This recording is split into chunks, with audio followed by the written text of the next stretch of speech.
Well, here we go again. Sorry, I had to close that. But you guys saw my last video, which was the Incredible Hulk 2008 video game. Well, I decided I'm going to do another top 7 list.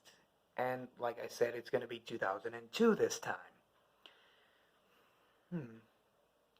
Now, what are the 7 best movies that I could do for a list like this? Well, it's the third one now. It'll be the 4th overall top 7 list. Still leaving one unfinished until the summer. But, what 7 movies should I talk about? I know. Not even going to do much of an intro. Here we go. Number 7. K-19, The Widowmaker. Now, I gotta say, the thrills, the effects are really great. This is definitely a masterpiece. Harrison Ford and Liam Neeson go great together in this movie. I think that the pacing is really well done for a movie that has a running time of 138 minutes. This is a promotional copy of the VHS, by the way, in case you couldn't tell there, and in case you were trying to pause it at a certain moment and ask, what in the hell is he holding there? But still, this is really, really cool, and I thought it was rare, and I went ahead and bought it for only a quarter last year, like summer of last year, but I forgot to show it because I don't show tapes on here anymore as a collection. I do that on my Media Massacre channel, but back to the movie. Basically, the idea is something happens to a submarine, and I think this is based on a true story. There's like literally no plot on here. It just says like the features and the cool stuff about the movie, benefits or some shit. But other than that, I think it's like a disaster or something, and it's about a submarine called the K-19.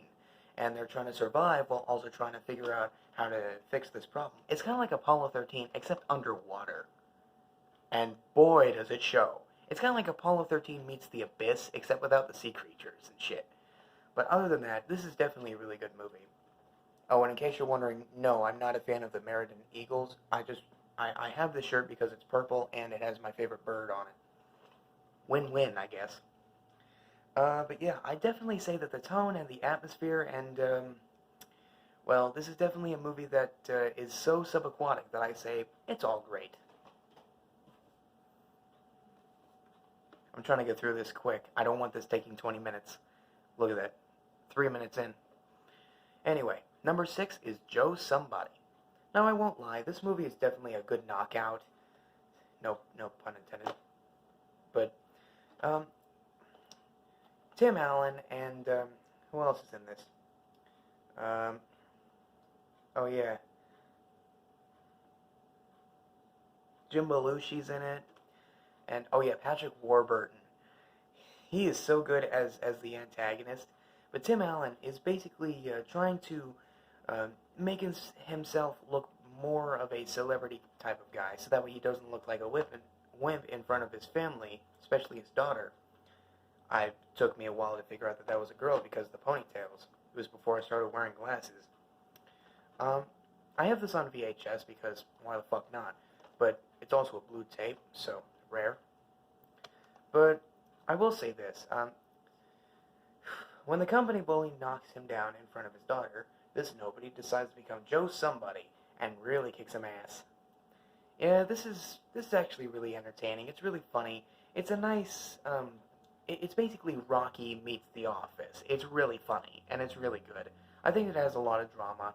I didn't even make it through the whole thing. I made it through, like, up until the last third, but still, this is a really good knockout that the whole family will enjoy. Now, I gave this one a lot of thought. Number 5, the Nostalgia Critic already went over this, and I will do a review on this towards the end of the week. This week, because my phone service ends soon by Sunday, and I won't get to do this. But number 5 is Nickelodeon's 7th movie, Clockstoppers.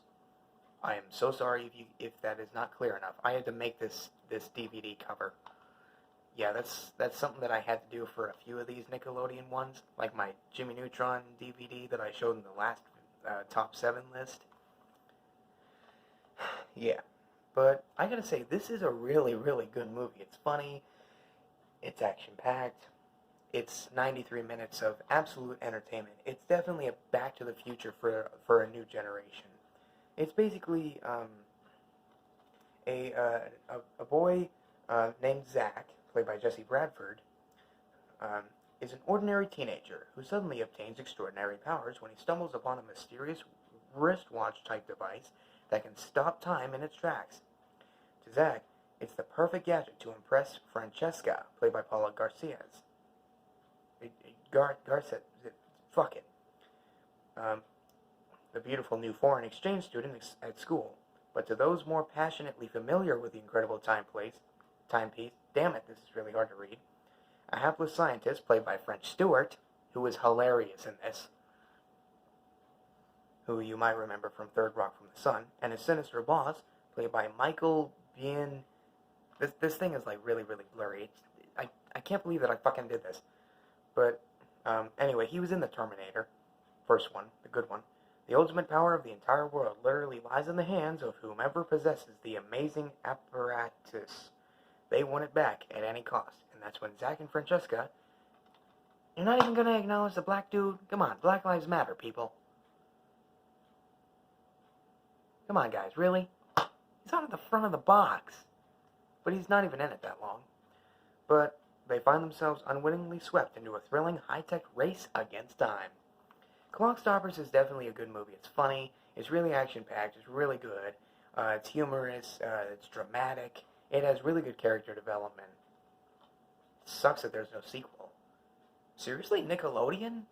Whatever. Anyway, definitely a movie that I would stop time to go see it any day. But I will do a further review of that movie. Okay, 765. Number 4. Yes, really. The Powerpuff Girls movie. Now, I saw this for the first time. Yes, I know the case is a little fucked up, thanks to me. I saw this movie when I was like, 8 the first time, and then lost the movie for years and years because I tore the original case apart. This one is falling apart. But I will say, this is a really, really fun movie. It's extremely short. It's only 73 minutes. And it's the only film the Cartoon Network has ever made, because this was a box office disaster, which is why Cartoon Network has declined to ever release movies ever again. I say thank God, because this movie is ridiculously short. I will do a video where I talk about how movies are either too short or too long. Unnecessarily short and long movies. That's what it'll be called. I know it's a long title, but who gives a shit? Basically, this is just the prequel to the Powerpuff Girls TV show, not that shitty remake. I'm not even going to talk about that. That remake sucks. Seriously, it makes me feel unclean, more than it does for Mr. Enter. Yeah, I'm going there. But, yeah, it's really, really nice. It's a prequel to the entire thing. It's definitely a really humorous, really fun, action-packed little movie for anyone to watch. But seriously, 73 minutes? What's wrong with you, Cartoon Network 2002? But this has the right mix of sugar and spice, and, well, it's a nice movie. It's a good, satisfying rush, but still, it's really short. That's all I really have to say on it. Alright. Number 3. You guys already saw my review of this. But number 3 is the Wild Thornberrys movie. What else do I need to say? Well, how about this? The serious tone that the third act takes is very dramatic. And also, the twist villain was definitely the first time Nickelodeon ever did this. By the way, there are 3 Nickelodeon movies on this list, but still, I won't go too much into depth with this because I wanted to give this a further thoughts, but I'm not exactly sure what else to say. But this is a journey of excitement that the entire family can enjoy, and it really shows how you don't need to have big, fancy powers, magical powers and shit, in order to do so many great things for someone, no matter what it is. I really like that about this movie. It has so much heart, so much drama, and a lot of feeling. And Rupert Everett as the villain, as the twist villain, he just has a fun time, seriously. But yeah, that's all I really have else to say about it. Number 2. Kind of ironic, this is the second installment. I want to give this its own review, so I won't talk too much about it. It's Harry Potter and the Chamber of Secrets. Yeah, I find this a really, really good movie for 2002. Why is this number 2? One thing. It's the only movie that is the longest. If you have the extended edition, damn it. If you have the extended edition of the film, it's 175 minutes. That's nearly 3 hours if you add another 5 minutes. It's 161 minutes alone. See? Well, okay, it's right there. You can't see it, but it's right there. Whatever. But still, there's a lot of really good effects. The effects are much better. The character development is really quick and well done. The settings, even though they're mostly the same. The animatronic work for Aragog was pretty good, which I will get into in my review later on in the year. Possibly in the fall. Sorry, my back hurts. I no longer have the mattress. In case you couldn't tell, the mattress popped. Yeah, you might have seen that before in other videos, but yeah, I no longer have it, and my back is killing me. Let's just get this over with. I'm sorry if my head is too cut off in this. I'm trying to keep the camera sideways so that way you get better video quality. Because doing it like this doesn't work, so doing it like this is better. But yeah, this is definitely one of the only movies in the series that stays the closest to the book. Only 2 of the films did that. When I get to a certain other list next month, then you will know which one that is. You can probably already tell. But Harry Potter and the Chamber of Secrets actually stays true to the title this time, aside from the first one, which I have a further thoughts video coming up in a month or 2. But I want to keep this video shorter than the last top 7 list, so let's just keep going. Honorable mention time! Ice Age. Yes, this is a movie from 2002. If it's from 2001, I do apologize, but it says 2002, so I'm going with that. A lot of good drama, a lot of good thrills, not to make a pun, chills. Ice, get it? But still, I really, really like the voice cast. John Leguizamo, Dennis Leary, and Ray Romano. Or Romano, whatever. And Scrat. Scrat has to be the funniest character in this movie and the entire series. Yeah, he's basically just a cutaway guy because the movies were made by Fox, but still, this movie has a lot of heart, a lot of really, really nice effects. The animation's superb, and I gotta say, it's definitely one of Fox's most unbelievable masterpieces of a film. It's super funny, it's really, really good. The third act is nice, and, you know, despite it only being 81 minutes, I think it needs to be this long, because, well, let's face it, it is the only time that we get to see a human in the series. I don't get it either. But that's all that I really have to say about that, because there is more that I want to say, but it's been a while since I've seen the film, and I want to do a further review on it, its own video, kind of like how I did for Shrek, and the Hulk movies and stuff. But here we go. Now, the moment you've all been waiting for. The number 1 best movie from 2002 is... It's another Nickelodeon one. The last one that was released in 2002. You're probably going to hate me for this, but my favorite movie from 2002 is the Hey Arnold movie. Yup. This was supposed to be Arnold Saves the Neighborhood. See how I highlighted it in yellow whenever I also printed this out? God, this sucks. But still, this movie is incredibly short. It's the shortest Nickelodeon movie, only clocking in at 75 minutes. But still, you feel every one of those minutes. It's funny. It's action-packed, only in the third act because, it's really short. But still, this movie is so good. It has a really, really nice villain. The DVD cover is literally a ripoff of Jimmy Neutron.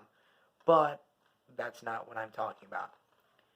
The idea of this being the true finale of the series for a while, up until the Jungle movie, which I will review, there is something very special about this movie.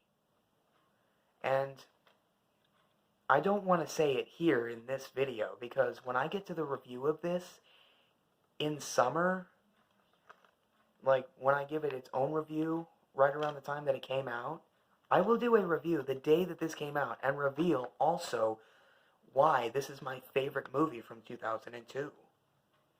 Why this is my favorite one of the 3 movies Nickelodeon released in 2002.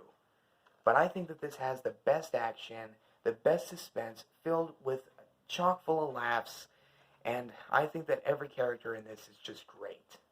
I really think that it's such a great, great movie that shows that, well, even kids can solve problems that adults can't. That's what I'm getting out of it. But yeah, there is a huge reason why I really love this movie so much. But I will get to that in summer. Anyway, that's my top 7 list. Thank you all for watching, and, what should I talk about next time? Well, I have a Clockstoppers review coming up. Wasn't there a Nickelodeon movie that came out March 4th back in 2011? It was about a chameleon. And it was a western or something? What was that like? I know the name rhymes with mango, right? Tango? Chang? No, that's not a word.